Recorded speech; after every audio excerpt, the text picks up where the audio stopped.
जी, किसकी देखरेख में ये सारी चीजें हुई? क्या बड़े लोगों के इन्वॉल्वमेंट के बिना ऐसा हो सकता है, जो बड़े तमाम आला अधिकारी है, क्योंकि आप तो लगातार कह ही रहे हैं बड़े नेताओं की बिना इन्वॉल्वमेंट के, क्योंकि हम देख रहे हैं बीजेपी के विधायक, पूर्व विधायक, मेयर तो ऑलरेडी लिस्ट में शामिल आ चुके हैं। अनन्या जी, ये जो 40 लोगों का नाम आया, अगर आप देखिए तो सारे लोग या तो ये खुद प्रभावशाली हैं या इनके जिनके नाम जमीनें ली गई वो इनसे संबंधित लोग हैं। किसी का भतीजा है, किसी का भाई है, किसी का बुआ है।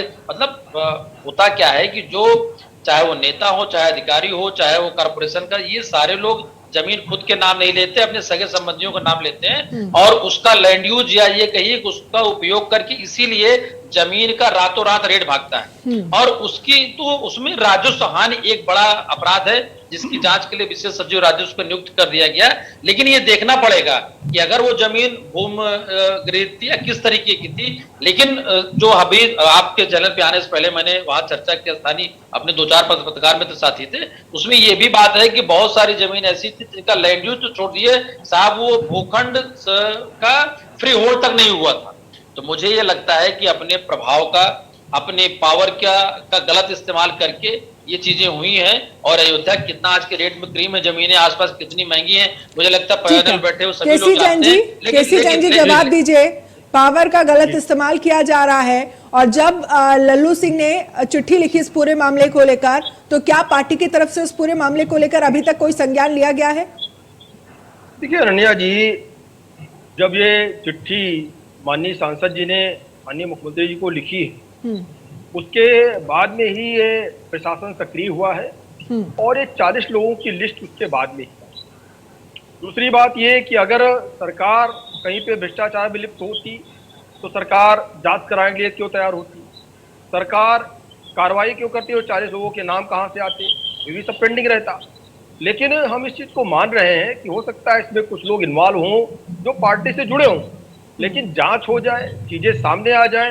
ठीक है, 2 लोगों का नाम आ गया कि एक वर्तमान विधायक, एक पूर्व के विधायक है, बाकी 38 लोग कौन है, किन किन पार्टियों से संलिप्त है, ये भी चीजें सामने आएंगी। मनोज जी बता तो रहे हैं, मनोज जी ने कहा कि इन्हीं लोगों से जुड़े हुए पूरे लोग हैं, इन्हीं लोगों से जुड़े हुए लोग हैं, अगर आप लिस्ट देखेंगे तो। देखिए अनन्या जी, जो भी है इसमें, वो चाहे पार्टी के हों, चाहे पार्टी के बाहर के हों, चाहे उच्च अधिकारियों से जुड़े हुए हों, जो भी लोग कहीं पर भी भ्रष्टाचार में संलिप्त पाए जाएंगे, सब पे एक जैसा एक्शन और आपको सख्त एक्शन लेते हुए सरकार दिखाई दी। इसके पहले भी सरकार ने तमाम जगह पे एक्शन लिया है। लेकिन अभी समाजवादी पार्टी के साथी जिस प्रकार से कह रहे थे कि ये हो गया, वो हो गया, 40 लोगों के नाम आ गए और सरकार इसमें संलिप्त है, तो शायद इनको मालूम नहीं है या ये जान करके चीजों को छिपा रहे हैं कि ये जो आगरा एक्सप्रेसवे बना, इसमें से किसानों ने कितने जमीनें सरकार को बेची और समाजवादी पार्टी के नेताओं ने कितने जमीनें सरकार को दी, जिसका मुआवजा मिला। करोड़ों करोड़ रुपए मुआवजा मिला एक एक व्यक्ति को। और उसमें से ताली मत बजाइए, ताली मत बजाइए, अगर अभी इसकी जांच हो जाएगी तो चीजें उभर करके सामने आएंगी कि आगरा एक्सप्रेसवे में समाजवादी पार्टी, जो कहीं पे ना वहां के रहने वाले थे, ना कोई मतलब था, ना कोई नाम था, रातों रात उन्होंने जमीनें खरीदी, किसानों से मिट्टी के मोल, किसानों से बीघे के हिसाब से जमीनें खरीदी, क्योंकि उनको प्लान पता था, प्लान चार्ट पता था आगरा से जा रहा है। अब हम लोगों को बोलने का मौका देंगे कि नहीं? चलिए ठीक है, ठीक है केसी जैन जी, चलिए ठीक है, ठीक है, किसानों को मिला, चलिए ठीक है, ठीक है, सुन लीजिए, ताली जी बोलिए, आपको मिर्ची लगेगी हमें पता है, आपको मिर्ची लगेगी हमें पता है, हमें पता है। और दूसरी बात ये भी पता है, लेकिन केसी जैन जी, अभी तो उत्तर प्रदेश में आपकी सरकार है ना, और आप लोग जीरो टॉलरेंस की बात करते हैं। जीरो टॉलरेंस की बात करते समय आपके इतने बड़े नेताओं की इन्वॉल्वमेंट है, लिस्ट में नाम शामिल है। दूसरी बात सुन लीजिए। नहीं, मैं उसी का जवाब ही दे रहा हूँ। आप जो प्रश्न दोहरा रही है वही प्रश्न आया है, तीनों लोगों से वही प्रश्न आया है, आदरणीय मनोज जी हो, चाहे समाजवादी पार्टी के साथी हो, चाहे कांग्रेस को, आपने वही प्रश्न दोहराया 4 बार। ठीक है, आप जल्दी से बात पूरी करिए, फिर मैं ताली जी आपके पास आऊंगी। बोलिए। दूसरी बात ये कि कांग्रेस के अभी बता रहे थे कि ये भ्रष्टाचार हो गया, वो भ्रष्टाचार हो गया। अरे 3 लाख रुपए का इन्वेस्टमेंट करके 300 करोड़ की संपत्ति जो है इनके जीजा जी की हो जाती है। वो कौन सा इन्वेस्टमेंट है?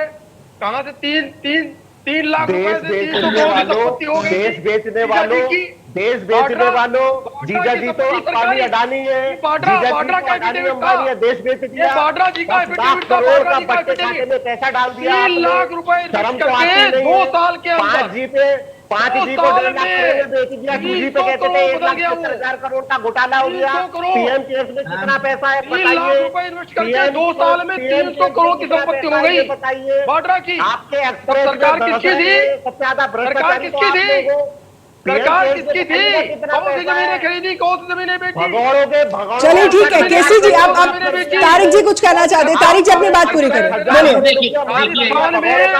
राजस्थान में और ललित जावेद अंसारी जी सुन लीजिए, इसके बाद बोलिएगा प्लीज, इसके बाद बोलिएगा। तारिक जी बोलिए।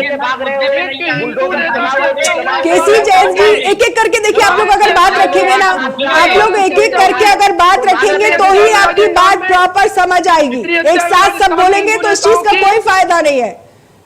बोलिए तारिक जी। आरोप लगा रहे ना अनर्गल बयानबाजी करने। जावेद अंसारी जी इसके बाद बोलेगा, जावेद अंसारी जी। सरकार किसकी थी? किसके सर पे हो गई? सजा हो चुकी है। केसी जैन जी अब पैसा क्यों नहीं बढ़ रहा है? ठीक है सर, ठीक है ठीक है ठीक है, इसके बाद बोलिएगा। नहीं बढ़ रहा है भाई।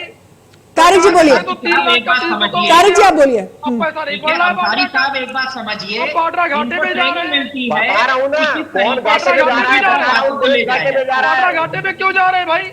अरे कार्रवाई करो ना, आप सरकार में, केंद्र सरकार में कार्रवाई करो। केंद्र में क्यों आपकी सो सरकार लेते हो? थी। कार्रवाई क्यों नहीं करते हो? 300 8 साल से एक ही लाभ लाभ रखा है आज आपने। बाड्रा की संपत्ति कार्रवाई घाटे करो, में जा रही है। कार्रवाई आज करो, वो बेचारे हो गए। कार्रवाई आज आप करो। सरकार में नहीं है ना। कार्रवाई करो। आज क्यों बैठे हो आप सरकार में? केसी जैन जी सर, अगर इस तरह से बात करेंगे, अगर सिर्फ आप ही बोलते रहेंगे तो बाकी लोगों को मौका नहीं मिलेगा। आप पहले सुन लीजिए, दूसरों की बातें भी सुन लीजिए। तारिक जी बोलिए, अपनी बात रखिए। आज बाड्रा की संपत्ति कितनी है? मैं और बता रहा हूँ, 10 साल पहले संपत्ति कितनी थी? मैं बता रहा हूँ सर, जवाब तो ले लीजिए। कैसी 10 साल पहले मलिक जी इसके बाद बोलिएगा, मलिक जी आप इसके बाद बोलिएगा। तारिक जी पहले आप बोलिए, बोलिए। आज बाड्रा जी को घाटा हो रहा अंसारी है। साहब सुनिए, देखिए, अरे चुप जाइए भाई, सबकी बात सुनना पड़ेगा। देखिए इनका मकसद ही यही रहता है भाजपा का कि किसी तरह से दूसरी तरफ ले जाए, डाइवर्ट मुद्दे पे करना नहीं है। है। नहीं देखिए, डाइवर्ट जाइए नहीं है, मत कहिए, डाइवर्ट नहीं है। कहिए इनको फंसा वही के रखना है भ्रष्टाचार इसके आपने बीच किया। जो आप अरे देखो, कार्रवाई भ्रष्टाचार करो ना, कर रहे हैं। कार्रवाई क्यों नहीं कर रहे? भ्रष्टाचार करके आप भ्रष्टाचार 3 लाख से 300 करोड़ की संपत्ति हो गई बाड्रा की। कार्रवाई करो। कैसी निकम्मी सरकार है, कार्रवाई नहीं कर रहे हो? कार्रवाई करो ना। अरे निकम्मे लोग वो हैं जो दूसरों पे आरोप लगाते हैं और अरे खुद फिर ऊपर वही तक डूबे, यहाँ बात, तक डूबे। जैन साहब, भ्रष्टाचार में यहाँ तक आप डूबे। बदल गए हो। आप तो कार्रवाई झूठ हुई बोल है। रहे हो भाजपा के लोगों आपके के साथ। वित्त मंत्री भी जेल गए हैं। आपके अरे कितने मंत्री गर्दन जेल जा काट के चुके हैं? घूम रहे हैं आपके नेता, राहुल गर्दन गांधी काट भी के जेल कान जाने में वाले रख के हैं। घूम रहे हैं। मलिक जी, मलिक जी अब सुन लीजिए, सुन लीजिए। आप बीजेपी पर आरोप लगा रहे हैं। आपने अपनी सरकार, जब आपकी सरकार थी तो आपके लोगों ने भी खूब फायदे उठाए हैं। मलिक जी अब सुन लीजिए, आप आरोप बीजेपी पे लगा रहे हैं। आपकी सरकार के समय भी आप लोगों ने खूब फायदे उठाए हैं, तो कोई भी दूध का धुला नहीं है यहाँ पे। तारिक जी अपनी बात पूरी करिए आप। 8 साल हो गए, कुछ करके देखिए, दिखाओ ना। देखिए मैं ये कह रहा अरे हूँ फिर कि क्यों सरकार कर रहे हैं भाई? की राहुल गांधी के खिलाफ, सोनिया गांधी के खिलाफ आप देश बेच रहे हो। आप देश भ्रष्टाचारियों के बेच खिलाफ रहे जांच तो हो हो। रही है ना। आप देश बेच रहे हो। सब कुछ अंबानी को बेच दिया, एयरपोर्ट पोर्ट सब बेच दिया। क्यों कह रहे थे देश बेच रहे हैं? बस आपने कुछ कह बचा दिया है देश क्या? कुछ बचा देश है क्या? कुछ केसी बचा है। जैन जी, मलिक जावेद अंसारी जी, आप अगर आपस में ही बातें करने आए, आप फोन पर बात करिएगा। बेच रहे थे। सुनिए केसी जैन जी, केसी जैन जी और जावेद अंसारी जी, मैं आप दोनों को बोल रही हूँ, अगर सिर्फ आप दोनों यहाँ बात करने आए तो फोन पर बात करिए। यहाँ पर बराबर बराबर सबको मौका मिलेगा अपनी बात रखने का। अब बोलिए तारिक जी। देखिए अंसारी साहब, मैं आपको यही बात कह रहा हूं कि इनका मकसद यही रहता है कि आप कहीं और ले जाएं, आप कहीं मत जाइए, इनको इसी मुद्दे पे रखें। देखिए सरकार के लोगों का और भारतीय जनता पार्टी का एक मकसद है, अगर पीडब्ल्यूडी विभाग में ट्रांसफर होता है तो सिर्फ अधिकारी जिम्मेदार है, नहीं अधिकारी नहीं जिम्मेदार है, मंत्री भी जिम्मेदार है। मेरा सिर्फ ये आरोप है, अगर पशुपालन विभाग में 50 करोड़ का घोटाला होता है तो सिर्फ अधिकारी नहीं जिम्मेदार है, मंत्री भी जिम्मेदार है। ऐसे ही अगर जमीन का घोटाला होता है तो वहां पर आपके जो विधायक हैं और आपके जो मेयर हैं और आपके जो पूर्व मेयर हैं, तीनों लोग जिम्मेदार हैं। जल्द से जल्द उनको भूमाफिया घोषित कर उनका घर गिराने की प्रक्रिया स्टार्ट करिए, जैसे आपने इलाहाबाद में किया है, मऊ में किया है, सेम प्रक्रिया स्टार्ट करिए। तब तो जनता मानेगी कि आप एक नजर से लोगों को देखते हैं, वरना यह आरोप खड़ा लगाया जाएगा कि आप संरक्षित करते हैं, त्यागी जैसे गुंडों को संरक्षित करते हैं। आपके ही किसान मोर्चा के अध्यक्ष ने कहा कि हमारा त्यागी से कोई लेना देना नहीं है। कल आप ये कह दीजिएगा कि आपका इन विधायकों से और इन महापौरों से भी कोई लेना देना नहीं है। हम ये सुनना चाहते हैं, और अगर आपका कोई लेना देना नहीं है तो लिखित में दे दीजिए कि ये आपके पार्टी के विधायक नहीं है, वरना जिम्मेदारी लीजिए कि गुंडों को, माफियाओं को आप संरक्षण देते हैं या उनके खिलाफ कार्रवाई करिए। ऐसा काम करिए, तब तो आपका चरित्र ठीक सामने है, आएगा। ठीक है। अपने दोहरे केसी जी, आप जवाब चरित्र को दीजिएगा, साफ करिए। लेकिन जावेद अंसारी जी, आपसे मेरा सवाल है, आप जवाब दीजिएगा। जावेद जी, आप बीजेपी पर आरोप लगा रहे हैं, सबने अपनी अपनी सरकार के समय में खूब फायदे उठाए हैं, कोई भी पार्टी दूध की धुली नहीं है। तो कार्रवाई करे ना। अब ये आरोप क्यों लगा रहे हैं? आरोप अब ये नहीं लगा सकते आप, सरकार में आप कार्रवाई करें। मैंने इनसे एक सिंपल सवाल पूछा कि आपके मंत्री को इलीगल हथियार रखने की सजा हुई, कन्विक्ट हुए, वो फाइल लेके भाग गए अदालत से, तो बुलडोजर चलाओ। अरे फाइल लेके भागे, उस पर कोर्ट कार्रवाई करेगा, उस पर आप क्या करेंगे? अरे कोर्ट क्या कार्रवाई कांग्रेस क्या करेगी?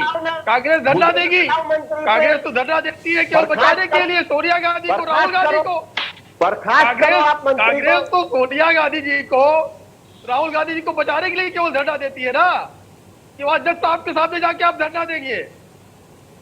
आप तो केवल ईडी के सामने धरना देते हैं। अरे कौन कहीं कोई कार्रवाई ना हो।